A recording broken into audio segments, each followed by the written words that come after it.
கத்தோலிக்க கிறிஸ்தவர்களுடைய வாழ்வின் மூச்சாக இருப்பதுதான் இந்த ஜெபமாலை. புனித லூயிஸ் தே மான்ஃபோர்ட் கூறுகையில் இவ்வாறு கூறுகின்றார்: ஜெபமாலை ஜெபிப்பவர்களால் ஒட்டுமொத்த விண்ணகத்தையும் மண்ணுலகத்தில் கொண்டு வர முடியும் என்று சொல்கின்றார்.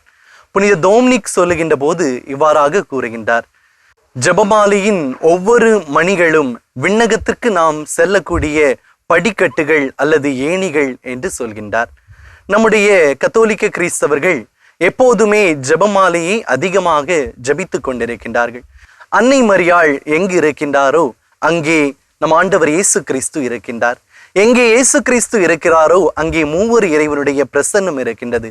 எங்கே மூவொரு இறைவன் இருக்கிறார்களோ அங்கே வானதூதர்கள் இணைந்து இருக்கின்றார்கள். அன்னை மரியாள் எலிசபெத்தை வாழ்த்தியது தன்னுடைய உள்ளார்ந்த எண்ணத்தில் அல்ல, மாறாக தூய ஆவியானவருடைய தூண்டுதலால் உடன் இருப்பாள். அப்படி என்றால் மரியாவை வாழ்த்துவது தூய ஆவியாரின் தூண்டுதலால் என்பதை நாம் உணர்ந்து கொள்ள வேண்டும். ஜெபமாலை என்பது பல ஜெபங்களுடைய கோர்வை. எனவே ஒரு முறை ஜெபமாலை ஜெபிக்கின்ற போது பல ஜெபங்களை நாம் இணைத்து ஜெபிக்கின்றோம்.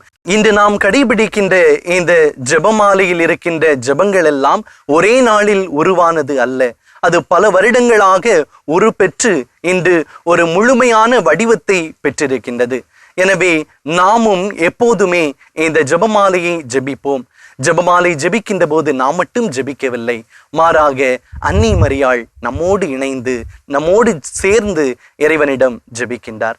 என்னுடைய தனிப்பட்ட வாழ்க்கையிலே இந்த ஜெபமாலை என்பது குருவாக மாறுவதற்கு முன்னதாக ஒரு குருமானவனாக படித்து கொண்டிருக்கின்ற போது பல நேரங்களில் சோர்வு வருவது உண்டு, தளர்வு வருவது உண்டு, என்ன செய்வது என்ற கலக்கமும் தனிமை உணர்வு வருவது உண்டு.